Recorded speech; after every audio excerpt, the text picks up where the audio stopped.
today we will discuss about effect of temperature on resistance or resistivity. So we know that resistance R equal to ml upon ne square a tau. ये हम पहले से जानते हैं कि resistance का formula ये होता है और जिसमें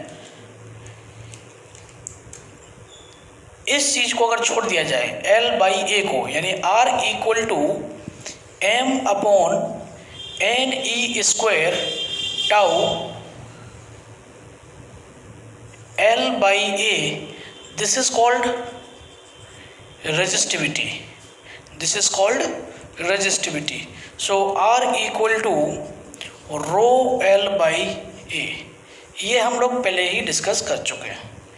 today we will discuss about कि टेम्परेचर को बदल देने से किसी मटेरियल की रेजिस्टिविटी पे क्या चेंज आता है, और हम जानते हैं कि अगर रेजिस्टिविटी चेंज होगी तो उसका रेजिस्टेंस भी चेंज हो जाता है, क्योंकि रेजिस्टिविटी पर ही डिपेंड करता है रेजिस्टेंस, राइट. और रेजिस्टिविटी किस पर डिपेंड करती है, तो आप देख रहे हैं resistivity, this is resistivity which depends on tau and small n. What is small n? Small n is number of charge carrier per unit volume. What is tau? Tau is relaxation time which depends upon temperature, right?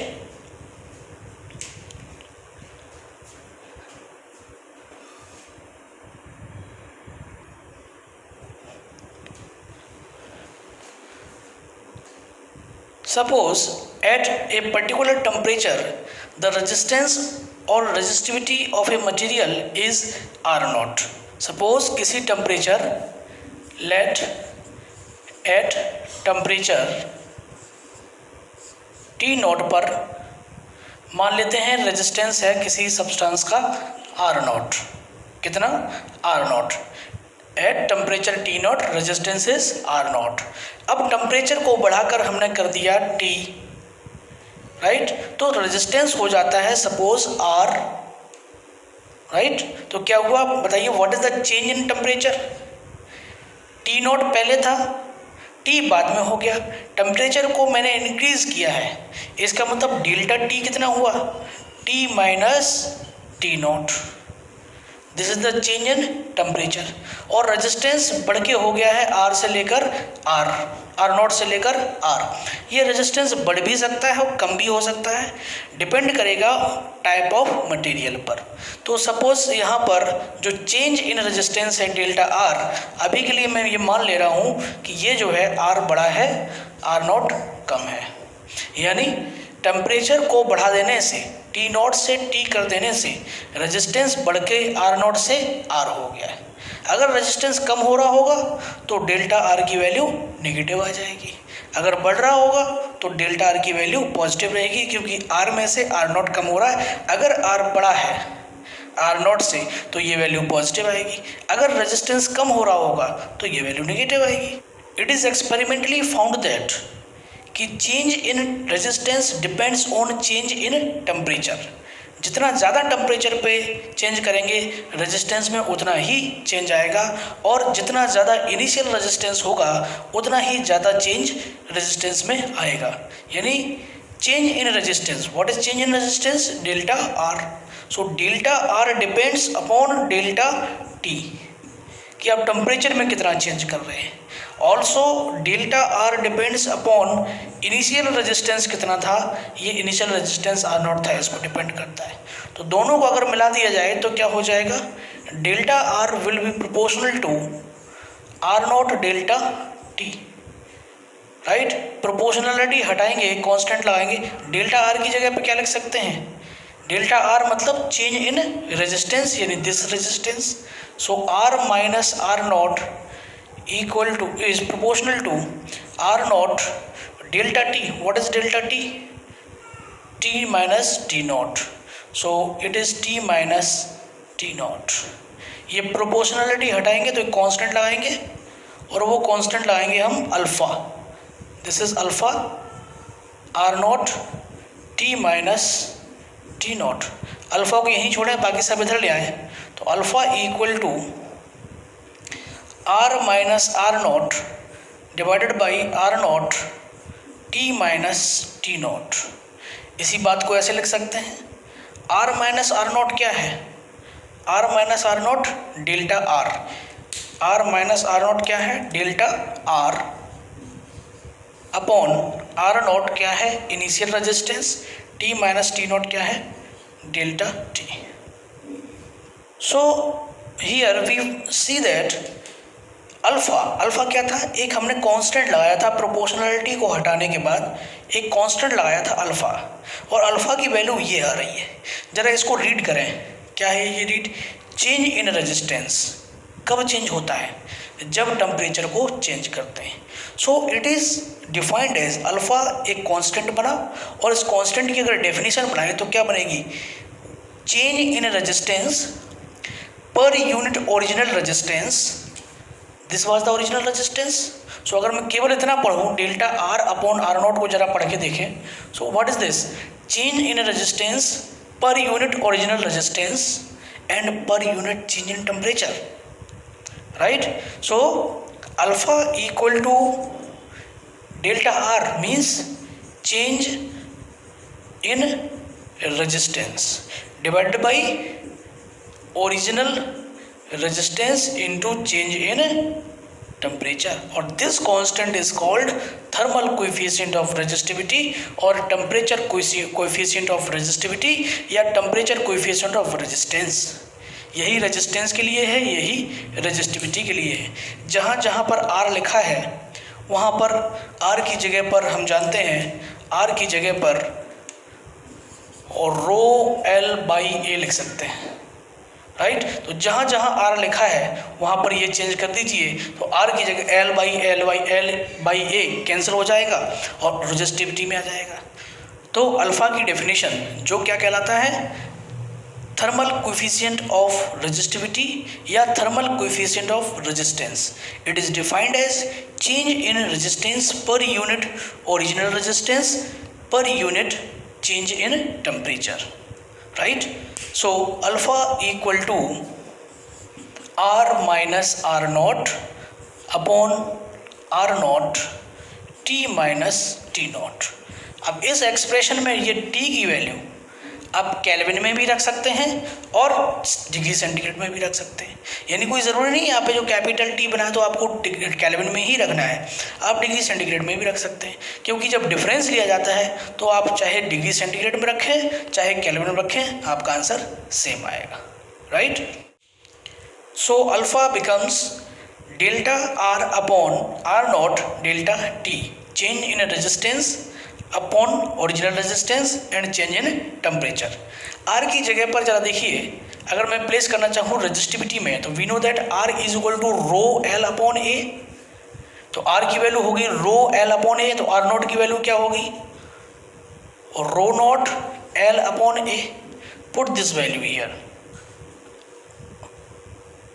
Row L upon A minus rho naught L upon A divided by rho naught L upon A minus into delta T. यहाँ से रो by sorry यहाँ से L by A common, और वो L by ए इससे cancel हो जाएगा। So it becomes rho minus rho naught upon rho naught delta T. कैसे भी बोल सकते हैं, चाहे ऐसे बोलें चाहे वैसे बोलें, एक ही बात है। अब इसकी यूनिट के बारे में ज़्यादा सोचिए। यूनिट, रेजिस्टेंस में से रेजिस्टेंस गया, यानी ओम में से ओम गया, तो क्या बचा, ओम ही बचा। ऐसा नहीं है कि कुछ नहीं बचा। 5 ओम में से 3 ओम को सब्ट्रैक्ट करेंगे तो 2 ओम बचेंगे, ऐसा नहीं है कि 2 बचेंगे, 2 ओम बचेंगे। सो इसकी यूनिट क्या बनेगी, ओम, और रेजिस्टेंस की यूनिट क्या है, ओम। डेल्टा टी की यूनिट अगर सेंटीग्रेड में रख रहे हैं तो डिग्री सेंटीग्रेड, अगर केल्विन में रख रहे हैं तो केल्विन, यानी हम अगर केल्विन में रखेंगे तो केल्विन, तो दिस बिकम्स केल्विन इनवर्स और डिग्री सेंटीग्रेड इनवर्स। यहाँ पर भी रखेंगे तो रेजिस्टिविटी में से रेजिस्टिविटी की यूनिट रो, और रेजिस्टिविटी में से रेजिस्टिविटी की यूनिट जाएगी तो ओम मीटर, और ये ओम मीटर ओम मीटर ओम मीटर कैंसिल, फिर से डिग्री सेंटीग्रेड इनवर्स और kelvin inverse. This is the unit of alpha. Alpha is thermal coefficient of resistivity और रेजिस्टेंस। अब इस अल्फा की वैल्यू कैसी हो सकती है? क्या अल्फा पॉजिटिव होगा, नेगेटिव हो सकता है, ज़ीरो हो सकता है, कैसा हो सकता है? तो जरा लेट अस सी। अगर अल्फा पॉजिटिव है तो देखिए ये वैल्यू पॉजिटिव कब आएगी? जब R is greater than R0। Temperature को बढ़ा ही रहे हैं, डेल्टा टी को बढ़ा रहे हैं। डेल्टा टी पॉजिटिव का मतलब हुआ टेम्परेचर को इंक्रीज किया जा रहा है, right? What is delta T? T minus T not, final temperature, initial temperature, यानी टेम्परेचर को इंक्रीज ही कर रहे हैं। और रेजिस्टेंस निगेटिव में होता नहीं है, रेजिस्टेंस पॉजिटिव में ही होता है, राइट? लेकिन रेजिस्टेंस का डिफरेंस जो R माइनस आर नॉट है, R माइनस आर नॉट, ये वैल्यू पॉजिटिव तभी होगी जब R is greater than R not होगा। इसका मतलब अगर टेम्परेचर को बढ़ाएं, टेम्परेचर को हमने सभी केसेस में टेम्परेचर को बढ़ा ही रहे हैं, टेम्परेचर को बढ़ा रहे हैं यानी टेम्परेचर इंक्रीज हो रहा है। और अगर रेजिस्टेंस बढ़ा तो अल्फा की वैल्यू कैसी आनी चाहिए? पॉजिटिव। यानी अल्फा की वैल्यू पॉजिटिव होते ही, अल्फा की वैल्यू पॉजिटिव होते ही हम ये समझ जाएंगे कि ये ऐसा मटेरियल है जिसका टेम्परेचर बढ़ाने से इसका रेजिस्टेंस बढ़ता है। और हम जानते हैं रेजिस्टेंस डिपेंड करता है रेजिस्टिविटी पे, इट मीन्स रेजिस्टिविटी बढ़ती है। यानी कुल मिला के बात ये है कि ऐसा सब्सटेंस जिसका टेम्परेचर बढ़ाने से उसकी रेजिस्टिविटी बढ़ती है, ऐसे सब्सटेंस के लिए अल्फा की वैल्यू पॉजिटिव होती है। एक बार फिर समझ लें, अल्फा का आंसर क्या है? और R माइनस आर नॉट या रो माइनस रो नॉट, ये वैल्यू पॉजिटिव होगी तभी तो आंसर पॉजिटिव आएगा। और ये तो पॉजिटिव है ही, क्योंकि R नॉट कभी भी निगेटिव हो नहीं सकता और टेम्परेचर को हम इंक्रीज कर रहे हैं तो ये पॉजिटिव है ही। तो सिर्फ ऊपर की वैल्यू पर ही डिपेंड करेगा कि अल्फा को पॉजिटिव लेना है कि नेगेटिव लेना है। अगर टेम्परेचर बढ़ाने से रेजिस्टेंस बढ़ा या रेजिस्टिविटी बढ़ी तो अल्फा की वैल्यू कैसी आएगी? पॉजिटिव। यानी समझ में आ रही बात कि अल्फा की वैल्यू पॉजिटिव का मतलब रेजिस्टेंस या रेजिस्टिविटी इंक्रीज हुई। अल्फा की वैल्यू नेगेटिव का क्या मतलब होगा? अगर ऐसा हो जाए, if R is less than R naught, R is less than R naught, तो ये वैल्यू कैसी हो जाएगी? तो R माइनस आर नॉट कैसा हो जाएगा? Negative. So alpha becomes negative upon, और ये वैल्यू कैसी है? Positive, so it becomes negative. So alpha की वैल्यू निगेटिव होने का क्या मतलब होगा? अल्फा की वैल्यू निगेटिव होने का ये मतलब होगा कि टेम्परेचर राइज करने पर उस पर्टिकुलर सब्सटेंस की रेजिस्टिविटी डिक्रीज करती है, रेजिस्टेंस डिक्रीज करता है। रेजिस्टिविटी डिक्रीज करने का मतलब होगा कंडक्टिविटी इंक्रीज करती है, रेजिस्टेंस डिक्रीज करने का मतलब होगा कंडक्टेंस इंक्रीज करता है। अल्फा की वैल्यू ज़ीरो कब होगी? टेम्परेचर बढ़ाया और उसका रेजिस्टेंस बढ़ा ही नहीं, रेजिस्टेंस में कोई चेंज नहीं हुआ। ऐसे भी मटेरियल हैं जिसका टेम्परेचर बढ़ाने से उसके रेजिस्टेंस पर कोई फ़र्क नहीं पड़ता है, यानी टेम्परेचर हम बढ़ाते गए रेजिस्टेंस उतना का उतना ही है।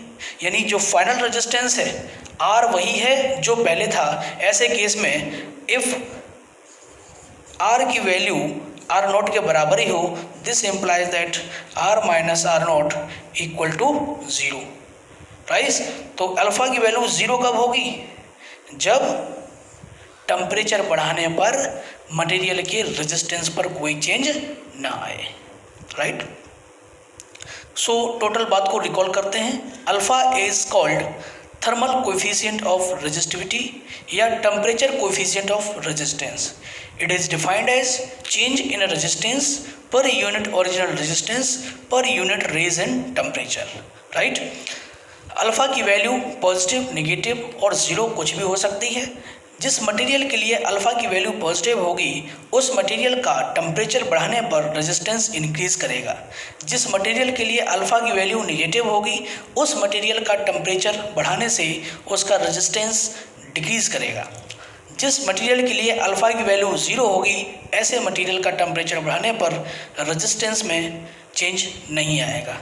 जिस मटेरियल के लिए अल्फ़ा की वैल्यू वेरी वेरी स्मॉल होगी यानी अप्रोक्सीमेटली 0 होगी, ऐसे मटेरियल के लिए टेम्परेचर बढ़ाने पर रेजिस्टेंस पर कोई खास फर्क नहीं पड़ेगा। यानी जो रेजिस्टेंस इनिशियल है लगभग वही फाइनल है, थोड़ा सा चेंज है, तो ऐसे केस में अल्फ़ा की वैल्यू वेरी स्मॉल आएगी, नेग्लिजिबल आएगी, अप्रोचिंग टू 0 आएगी। Effect of temperature on resistivity or resistance of different material. Now we will discuss about the effect of temperature कि टेम्परेचर को बढ़ा देने से किसी मटेरियल के रेजिस्टेंस पर या उसकी रेजिस्टिविटी पे क्या चेंज पड़ता है, क्या चेंज होता है किसी मटेरियल पर। मटेरियल क्या क्या हो सकते हैं? नंबर 1 हो सकता है कंडक्टर, नंबर 2 हो सकता है सेमीकंडक्टर, नंबर 3 हो सकता है इंसुलेटर और हो सकता है electrolyte. So we will discuss about first metal यानी कि कंडक्टर। कंडक्टर के बारे में डिस्कस करेंगे। Metal that is conductors. Conductor जैसे कि एग्जांपल के तौर पर copper. What is the formula of resistance? Resistance equal to ml upon ne square tau a where this thing is called resistivity. So resistivity का formula क्या बना? Resistivity rho equal to m upon ne square a tau, where m is mass of electron, n is number of charge carrier, e is charge on the charge and tau is relaxation time. So mass change करता नहीं है, n change कर भी सकता है, e change करता नहीं है और टाउ चेंज कर सकता है। तो देखिए जब हम टेम्परेचर को चेंज करेंगे, व्हेन टेम्परेचर क्या कर रहे हैं? चेंज कर रहे हैं। सपोज टेम्परेचर को इंक्रीज कर रहे हैं, किसमें? मेटल में। तो क्या क्या बातें हो सकती हैं? 2 बातें हो सकती हैं। देखिए फर्स्ट नंबर तो ये है कि जब टेम्परेचर बढ़ेगा, टेम्परेचर बढ़ने का मतलब उनके जो चार्ज कैरियर होंगे उनकी स्पीड बढ़ेगी और जो एटम्स हैं जो अपनी जगह पर अपने लेटिस पर हैं उसके वाइब्रेशन बढ़ेंगे। टेम्परेचर के बढ़ने से जो एटम अपने लेटिस पर फिक्स हैं उनके वाइब्रेशन बढ़ेंगे और इलेक्ट्रॉन की जो रैंडमली इधर उधर घूम रहा होता है उसकी स्पीड भी बढ़ेगी। यानी कुल मिला के डिस्टर्बेंस मेटल के अंदर बढ़ेगा जिसकी वजह से रेजिस्टेंस बढ़ेगा, रेजिस्टिविटी बढ़ेगी। जहाँ डिस्टर्बेंस ज़्यादा होगा वहाँ पर किसी एक इलेक्ट्रॉन चार्ज कैरियर को चलने के लिए प्रॉब्लम होगी, इसका मतलब उसको ज़्यादा रेजिस्टेंस फेस करना पड़ेगा, इसका मतलब रेजिस्टिविटी बढ़ेगी। यानी टेम्परेचर बढ़ने से क्या हुआ?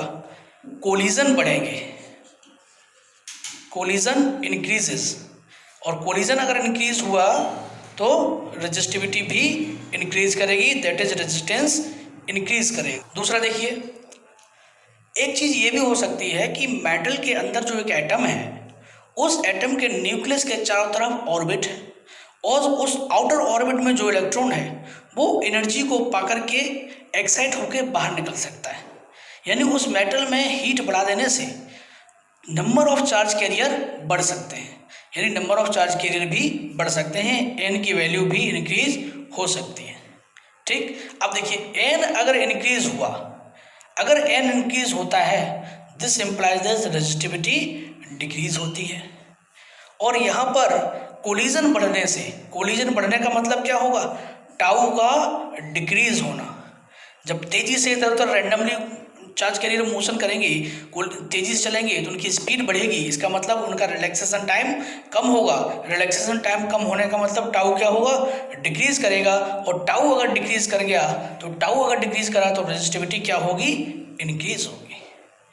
यानी मेटल के केस में टेम्परेचर बढ़ाने के 2 इफेक्ट हो गए।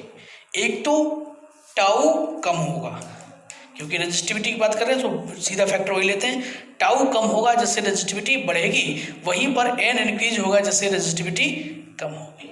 लेकिन मेटल के अंदर ऑलरेडी बहुत सारे फ्री इलेक्ट्रॉन होते हैं, वहाँ पर टेम्परेचर बढ़ा देने से चार्ज कैरियर इतने ज़्यादा नहीं बढ़ते हैं जितना कि कोलिजन बढ़ता है। यानी कि कोलिजन का इफेक्ट डोमिनेट करता है नंबर ऑफ चार्ज कैरियर्स के बढ़ने के कंपेयर में। सो ये effect, this effect is lesser than this effect. So finally क्या होगा? रेजिस्टिविटी इंक्रीज होगी, और रेजिस्टिविटी इंक्रीज का मतलब रेजिस्टेंस इंक्रीज होगा। राइट, एक बार फिर से, मेटल के यानी कि कंडक्टर का टेम्परेचर बढ़ाने से 2 इफेक्ट पड़ेंगे। एक तो उसके अंदर कोलिजन बढ़ेंगे, स्पीड बढ़ेगी, स्पीड बढ़ने का मतलब टाउ कम हो जाएगा, और जब टाउ कम होगा तो रेजिस्टिविटी बढ़ जाएगी। साथ ही साथ ये भी पॉसिबिलिटी है कि एटम्स के जो ऑर्बिट है, आउटर ऑर्बिट, उसमें से इलेक्ट्रॉन इजेक्ट आउट होकर के फ्री हो जाए, कंडक्शन के लिए फ्री हो जाए। लेकिन ये मेटल के अंदर ऑलरेडी बहुत सारे इलेक्ट्रॉन फ्री होते हैं, इतना ज़्यादा इफेक्ट नए इलेक्ट्रॉनों का नहीं पड़ता है जो फ्री हुए हैं जितना कि कोलिजन का पड़ता है। सो अल्टीमेटली मेटल का टेम्परेचर राइज करने पर उसकी रेजिस्टिविटी इंक्रीज होती है, हेंस रेजिस्टेंस भी इंक्रीज होता है। तो बताइए, अगर इसकी रेजिस्टिविटी इंक्रीज होती है और या रेजिस्टेंस इंक्रीज होता है तो उसका मतलब अल्फा की वैल्यू कैसी होनी चाहिए? What is alpha? Alpha equal to R minus R naught divided by R naught delta T. Temperature कैसा किया है? इंक्रीज। आर नॉट पहले का रेजिस्टेंस, और रेजिस्टेंस भी कैसा हुआ है? इंक्रीज। इंक्रीज होने का मतलब ये ज़्यादा है और ये कम है, यानी कि ये वैल्यू पॉजिटिव है और ये वैल्यू भी पॉजिटिव है। So alpha is positive. It means for metal alpha is positive, right. Metals के लिए अल्फा की वैल्यू पॉजिटिव होती है। मेटल जैसे कि कॉपर, तो कॉपर के लिए जो अल्फा की वैल्यू होगी वो कैसी होगी? पॉजिटिव होगी। सेकंड है सेमीकंडक्टर। What is semiconductor? ये न तो कंडक्टर है और ना ही इंसुलेटर है। इनकी रेजिस्टिविटी कंडक्टर से ज़्यादा होती है लेकिन इंसुलेटर से कम होती है, यानी इनकी कंडक्टिविटी मेटल के कंपेयर में, कंडक्टर के कंपेयर में कम होती है और इंसुलेटर के कंपेयर में ज़्यादा होती है। ये एक ऐसे मटेरियल होते हैं जिसको हम जब चाहें तब ये कंडक्टर की तरह बिहेव करने लगते हैं और हम जब चाहें तो उसको इंसुलेटर की तरह बिहेव भी करवा सकते हैं। लिमिटेशन ऑफ ओम्स लॉ में सेमीकंडक्टर का एक एग्जाम्पल दिया गया था जिसमें सिलिकॉन के लिए एक ग्राफ बनाया गया था। उसमें आपको ये बताया गया था कि सेमीकंडक्टर से जो डायोड बनता है उसकी किसी बैटरी के साथ दो तरीके से बाइजिंग कर सकते हैं।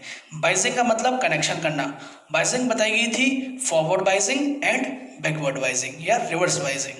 फॉरवर्ड बायस में करंट फ्लो करता है, रिवर्स बायस में करंट फ्लो नहीं करता है। बाद में जाके सडनली बहुत ज़्यादा करंट बढ़ जाता है, तब तो उसका ब्रेकडाउन हो जाता है। यानी फॉरवर्ड में करंट फ्लो करता है, इसका मतलब उसका रेजिस्टेंस कम रहता है, तभी तो करंट फ्लो करेगा। रेजिस्टेंस का मतलब क्या है? रेजिस्टेंस का काम क्या है? करंट के फ्लो को रोकना। तो फॉरवर्ड बायस में करंट फ्लो होता है, इसका मतलब रेजिस्टेंस करंट के फ्लो को रोक नहीं पाता है, इसका मतलब उसका रेजिस्टेंस नहीं रहता है या कम रहता है। तो जिसका रेजिस्टेंस कम होता है, जिसमें करंट फ्लो हो जाता है, उसी को हम कंडक्टर कहते हैं। तो है तो वो सेमीकंडक्टर, लेकिन जब उसकी हम फॉरवर्ड बायसिंग करते हैं तो उसमें करंट फ्लो कर जाता है, यानी वो ऐसे बिहेव करने लगता है जैसे कि कंडक्टर हो। और उसी सेमीकंडक्टर को जब हम रिवर्स बायस में लगाते हैं तब ऐसे में वो करंट को फ्लो होने नहीं देता है। करंट को कौन फ्लो नहीं होने देता है? रेजिस्टेंस। जिसका रेजिस्टेंस ज़्यादा, जिसका रेजिस्टेंस हाई, वो करंट को फ्लो नहीं होने देगा। तो इंसुलेटर जो होते हैं वो करंट को फ्लो नहीं होने देते। इसका मतलब है तो वो सेमीकंडक्टर, लेकिन जब उसको हमने रिवर्स बायस में ज्वाइन किया तब वो करंट को फ्लो नहीं होने देता है। इसका मतलब उसका रेजिस्टेंस बढ़ जाता है। इसका मतलब वो कैसे बिहेव करने लगता है? इंसुलेटर की तरह। तो ये होते हैं सेमीकंडक्टर। तो सेमीकंडक्टर में टेम्परेचर बढ़ाने से क्या इफेक्ट पड़ता है? सो रेजिस्टिविटी क्या होती है? Resistivity is m upon n e square tau. So temperature को क्या कर रहे हैं? इंक्रीज कर रहे हैं, तो टेम्परेचर को इंक्रीज करेंगे, राइट। अब सेमीकंडक्टर केस में जैसे ही हम टेम्परेचर को इंक्रीज करते हैं, उसमें हम चैप्टर नंबर 14 में पढ़ेंगे, टेम्परेचर को इंक्रीज करने से सेमीकंडक्टर के अंदर चार्ज कैरियर बाहर निकल के आ जाते हैं। यानी सेमीकंडक्टर के जो एटम्स हैं, लाइक सिलिकॉन या जर्मेनियम, उसके जो आउटर ऑर्बिट के इलेक्ट्रॉन हैं वो टेम्परेचर को पा करके, एनर्जी को पा करके अपने ऑर्बिट को छोड़ करके ईजिली बाहर निकल आते हैं। जबकि इंसुलेटर में ऐसा नहीं होता है। इंसुलेटर के आउटर सेल के इलेक्ट्रॉन अपने न्यूक्लियस के साथ टाइटली बाउंड होते हैं, इसलिए इंसुलेटर में फ्री इलेक्ट्रॉन नहीं होते हैं। जबकि कंडक्टर में पहले से ही फ्री इलेक्ट्रॉन होते हैं। सेमीकंडक्टर एक ऐसी डिवाइस है जिसके आउटर सेल में इलेक्ट्रॉन होते तो हैं, लेकिन वो अपने न्यूक्लियस के साथ टाइटली बाउंड नहीं होते हैं। अगर उनको थोड़ी सी भी एनर्जी मिल जाती है बाहर से तो वो अपने ऑर्बिट को छोड़ करके एक्साइट होके बाहर निकल आते हैं, और जो वैलेंसी का काम कर रहे होते हैं इलेक्ट्रॉन, वो बन जाते हैं फ्री इलेक्ट्रॉन। यानी जो इलेक्ट्रॉन पहले बाउंड थे ऑर्बिट में घूमने के लिए, अब वो फ्री हो जाते हैं। यानी कुल मिला के बात यह है कि सेमीकंडक्टर का टेम्परेचर बढ़ाने से उसमें suddenly number of charge career बढ़ जाते हैं, यानी एन की वैल्यू बढ़ जाती है। सो टेम्परेचर बढ़ाने से क्या होगा, एन की वैल्यू बढ़ जाती है और कोलिजन भी तो बढ़ेंगे, तो उससे टाउ की वैल्यू कम हो जाएगी, तो टाउ की वैल्यू भी कम होती है। लेकिन सेमीकंडक्टर के केस में जितने कोलिजन बढ़ते हैं उसके कंपेयर में नंबर ऑफ चार्ज कैरियर ज़्यादा बढ़ जाते हैं। यानी यहाँ पर डोमिनेटिंग इफेक्ट जो है वो नंबर ऑफ चार्ज कैरियर का है। यहाँ पर टाउ कम क्यों, टाउ क्या है, रिलैक्सेशन टाइम कम क्यों, क्योंकि जरूर क्या बड़े होंगे, कोलिजन बढ़ने से टाउ कम, और टाउ अगर कम हो गया तो रेजिस्टिविटी क्या होगी, रेजिस्टिविटी इंक्रीज करेगी। और एन अगर बढ़ गया, एन की वैल्यू बढ़ गई तो रेजिस्टिविटी क्या करेगी, डिक्रीज करेगी। सेमीकंडक्टर के केस में ये इफेक्ट डोमिनेटिंग होता है। This effect is very very greater than as compare to this effect. So finally क्या कह सकते हैं कि सेमीकंडक्टर का टेम्परेचर बढ़ाने से उसकी रेजिस्टिविटी कम होती है, रेजिस्टिविटी की वैल्यू कम होती है, कंडक्टिविटी बढ़ती है। रेजिस्टिविटी कम तो कंडक्टिविटी बढ़ेगी। What is conductivity, reciprocal of resistivity, यानी कि 1/ρ, उसी को तो कहते हैं sigma, equal to NE² tau upon m। N की वैल्यू बहुत बढ़ जाएगी, नंबर ऑफ चार्ज कैरियर अचानक से बहुत बढ़ जाते हैं जिससे कंडक्टिविटी बढ़ जाती है। टाउ की वैल्यू कम होती है, पर टाउ की वैल्यू कम होने से सिग्मा कम जरूर होगा, लेकिन number of carrier is very very greater than as compare to decrease in tau. So for semiconductor, increasing the temperature, by increasing the temperature resistivity decreases. So what about the value of alpha? Alpha क्या है, alpha equal to r minus r naught divided by r naught delta t, या फिर rho minus rho naught divided by rho naught delta t। Temperature बढ़ाया, क्या बढ़ा, resistivity बढ़ी या कम हुई, कम हुई। रेजिस्टिविटी क्या हो रही है, कम, ये इफेक्ट ज़्यादा है ना, तो रेजिस्टिविटी क्या हो रही है, कम। किससे कम, पहले से कम। पहले वाली ये वैल्यू है, बाद की वैल्यू है, ये वैल्यू ज़्यादा है, ये वैल्यू कम है, यानी ये वैल्यू ज़्यादा है, ये वैल्यू कम है। इसका मतलब ये आंसर कैसा आएगा, पॉजिटिव कि नेगेटिव, नेगेटिव। और ये आंसर तो पहले से पॉजिटिव है ही, पहले का टेम्परेचर पॉजिटिव, पहले का रेजिस्टेंस पॉजिटिव, और टेम्परेचर को क्या किया है, इंक्रीज किया है, इसलिए delta T positive. So alpha की वैल्यू कैसी बन गई, नेगेटिव। यानी हमें अब समझ में आना चाहिए कि अल्फा की value positive. What is alpha, thermal coefficient of resistivity या टेम्परेचर कोएफिशिएंट ऑफ रेजिस्टिविटी या रेजिस्टेंस। अल्फा की वैल्यू पॉजिटिव होने का मतलब होगा मेटल, यानी मेटल के लिए अल्फा की वैल्यू पॉजिटिव, और सेमीकंडक्टर के लिए अल्फा की वैल्यू नेगेटिव, राइट। नेक्स्ट है इंसुलेटर। क्या होते हैं इंसुलेटर, इंसुलेटर वो होते हैं जिनके आउटर सेल के इलेक्ट्रॉन अपने न्यूक्लियस के साथ टाइटली बाउंड होते हैं और जिसमें फ्री इलेक्ट्रॉन्स नहीं होते हैं। अब हम इसका क्या कर रहे हैं, टेम्परेचर को इंक्रीज कर रहे हैं। टेम्परेचर को इंक्रीज करने से क्या पॉसिबिलिटी होती है कि फ्री चार्ज कैरियर में कोलिजन बढ़ जाते हैं, लेकिन यहाँ पर तो फ्री चार्ज कैरियर है ही नहीं, तो कोलिजन बढ़ने की संभावना नहीं है। दूसरी पॉसिबिलिटी क्या है कि चार्ज कैरियर, जो फ्री चार्ज कैरियर है वो बढ़ जाए, यानी स्मॉल एन की वैल्यू बढ़ जाए। अब स्मॉल की एन की वैल्यू सेमीकंडक्टर के केस में तो बढ़ जाती थी, लेकिन यहाँ पर जो इंसुलेटर है इसके आउटर सेल के इलेक्ट्रॉन अपने न्यूक्लियस के साथ टाइटली बाउंड है, तो वो इजीली अपने ऑर्बिट को नहीं छोड़ते हैं।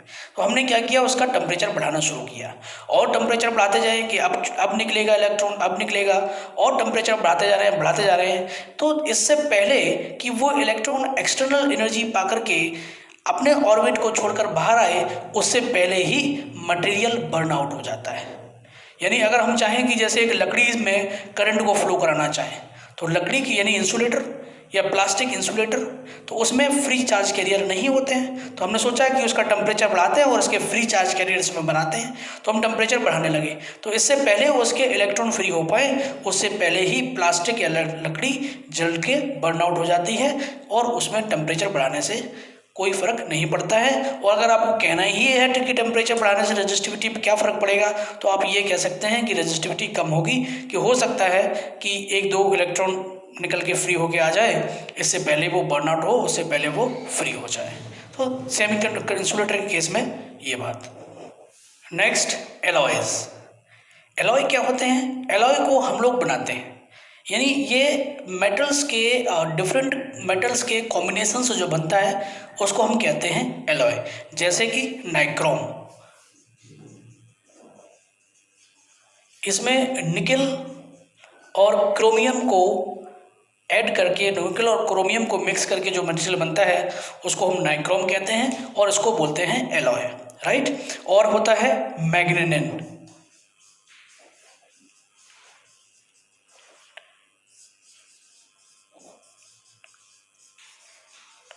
मैग्नेनिन और कॉन्स्टेंटन, ये एलॉयज हैं। डिफरेंट मटेरियल को, डिफरेंट मेटल को मिक्स करके जो मटेरियल बनता है उसको हम कहते हैं एलॉय। एलॉय बनाने के लिए कुछ खास रीज़न होते हैं। एलॉय के बने हुए मटेरियल या बने हुए वायर प्रैक्टिकल इंस्ट्रूमेंट में यूज़ करते हैं।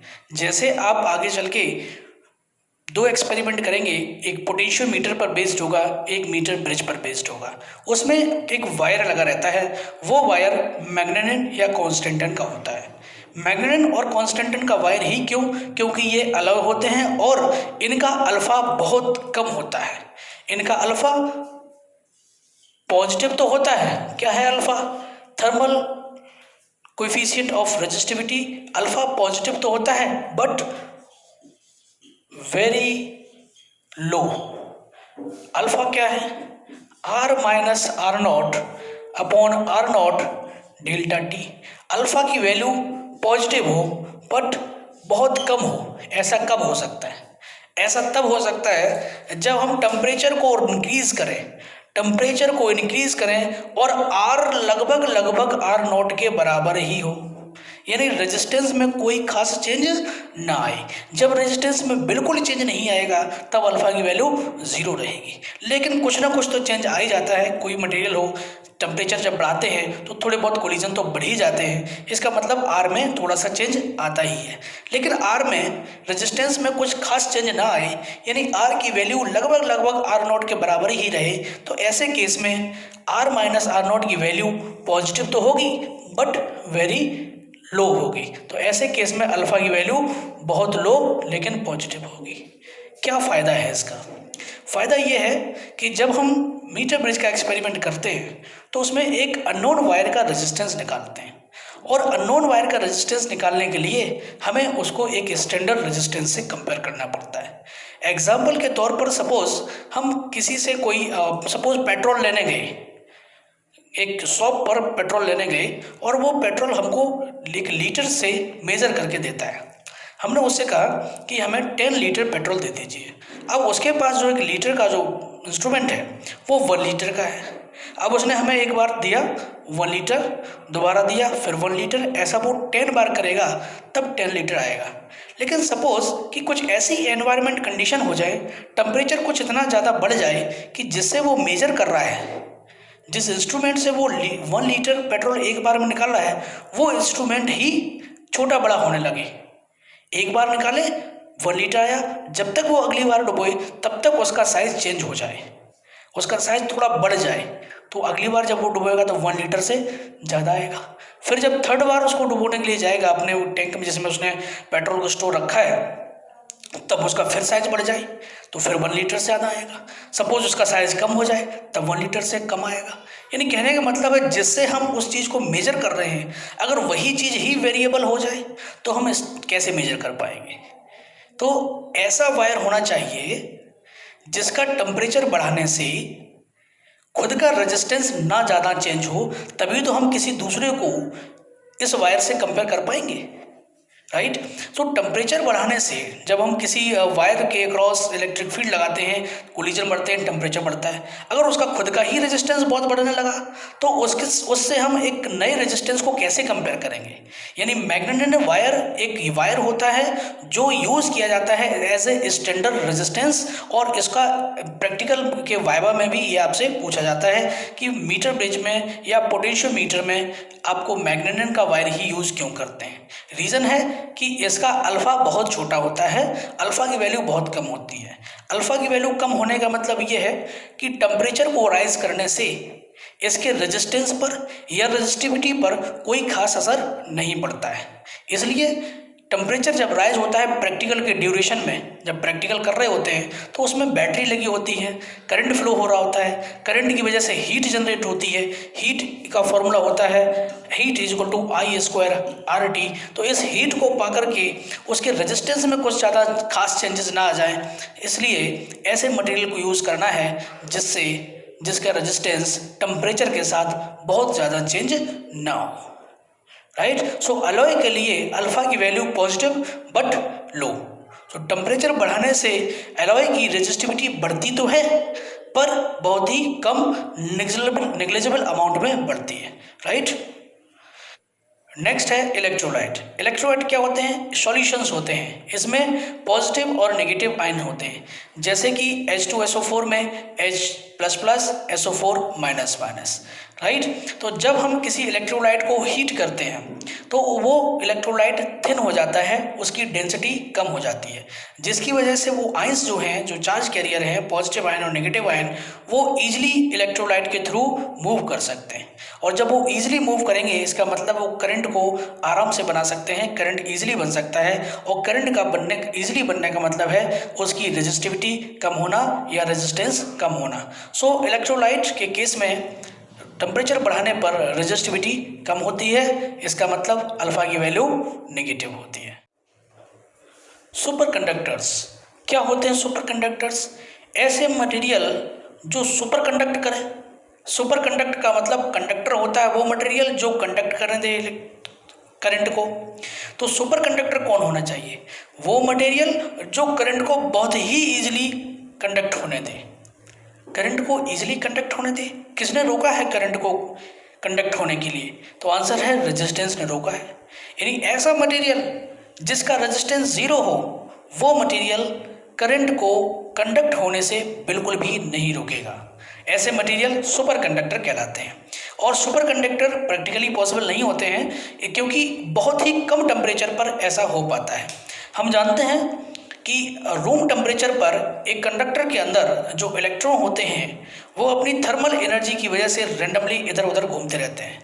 अगर उस मटेरियल का टेम्परेचर कुछ ज़्यादा ही कम कर दिया जाए, अप्रोचिंग टू 0 केल्विन कर दिया जाए, अप्रोचिंग टू एब्सोल्यूट 0 कर दिया जाए, तो ऐसे केस में उनके जो अंदर के इलेक्ट्रॉन हैं उनकी थर्मल एनर्जी कम होती चली जाएगी और उनके मूवमेंट भी कम होते चले जाएंगे। Third law of thermodynamics says that as temperature approaches to zero, entropy of the system approaches to zero. Entropy means randomness, movement. तो जब किसी मटेरियल का टेम्परेचर अप्रोचिंग टू जीरो होगा, 0 केल्विन होगा, तो ऐसे केस में उसके अंदर के जो मूवमेंट है वो निग्लिजिबल हो जाएंगे, ख़त्म हो जाएंगे। तो ऐसे में करंट को मूव करने के लिए कोई रेजिस्टेंस नहीं मिलेगा। जब रेजिस्टेंस नहीं होगा तो करंट ईजिली फ्लो होगा, यानी जब रेजिस्टेंस जीरो होगा तब करंट ईजिली फ्लो होगा। राइट। वो टेम्परेचर जिस पर कोई मटेरियल नॉर्मल मटेरियल से सुपर कंडक्टर मटेरियल बन जाता है क्रिटिकल टेम्परेचर कहलाता है।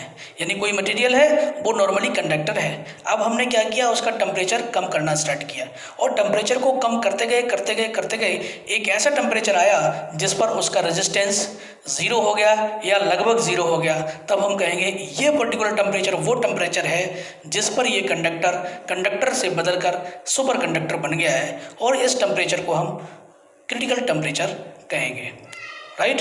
Now let us draw a graph for conductor, semiconductor and alloy for resistivity versus temperature. So let us draw a graph. हमें बनाना है टेम्परेचर वर्सेस रेजिस्टिविटी। मेटल के लिए। तो मेटल के लिए क्या बताया गया, मेटल के लिए अल्फा की वैल्यू कैसी होती है, पॉजिटिव। सेमीकंडक्टर के लिए अल्फा की वैल्यू निगेटिव। एलॉय के लिए अल्फा की value positive but very low, right. यहाँ पर मेटल के केस में ये है मेटल और ये है सेमीकंडक्टर और ये है एलॉयज। इसका मतलब टेम्परेचर बढ़ाने से रेजिस्टिविटी बढ़ेगी। तो कॉपर के केस में जो ग्राफ आता है वो ऐसे आता है, यानी टेम्परेचर बढ़ाते जाएंगे कॉपर की रेजिस्टिविटी बढ़ती जाएगी बढ़ती जाएगी बढ़ती जाएगी। तो ये है फॉर कॉपर, राइट। ये मेटल के लिए, सभी मेटल के लिए ऐसा नहीं है, किसी मेटल में किसी तरीके से बढ़ेगा, किसी में दूसरे तरीके से बढ़ेगा। कॉपर के लिए इस तरीके से रेजिस्टिविटी बढ़ती है। लेकिन एक बात क्लियर है कि मेटल में रेजिस्टिविटी बढ़ेगी। हो सकता है किसी मेटल में लीनियरली बढ़ रही हो, उसके बाद ऐसी हो रही हो, राइट। तो कॉपर के लिए ये ग्राफ है। नाइक्रोम सॉरी सेमीकंडक्टर, सेमीकंडक्टर के लिए क्या होता है, this is temperature, this is resistivity. Temperature बढ़ाने से रेजिस्टिविटी का क्या होता है, सेमीकंडक्टर में चार्ज कैरियर अचानक से निकल आते हैं। टाउ कम होने से रेजिस्टिविटी बढ़ती है, लेकिन चार्ज कैरियर के बढ़ जाने से रेजिस्टिविटी कम होती है और डोमिनेटिंग इफेक्ट क्या होता है, चार्ज का बढ़ना। इसलिए इसमें रेजिस्टिविटी का ग्राफ ऐसे आता है। जैसे जैसे टेम्परेचर बढ़ाएंगे, पहले शुरू में इस टेम्परेचर पर रेजिस्टिविटी इतनी है और टेम्परेचर बढ़ाया रेजिस्टिविटी इतनी रह गई और टेम्परेचर बढ़ाया रेजिस्टिविटी इतनी रह गई। जैसे जैसे टेम्परेचर बढ़ाएंगे रेजिस्टिविटी कम होती है। नाइक्रोम, नाइक्रोम क्या होता है, एलॉय, नाइक्रोम एलॉय, यानी इनकी रेजिस्टिविटी बढ़ती तो है पर बहुत कम, यानी इसका ग्राफ इस तरीके से आता है, इसके बढ़ने का रेट बहुत ज़्यादा नहीं होता है। So this is for nichrome, this is for semiconductor like silicon और जर्मेनियम, और दिस इज़ फॉर कॉपर। तीनों ही ग्राफ आपको आने चाहिए, एनसीईआरटी में गिवन है, राइट। Thank you.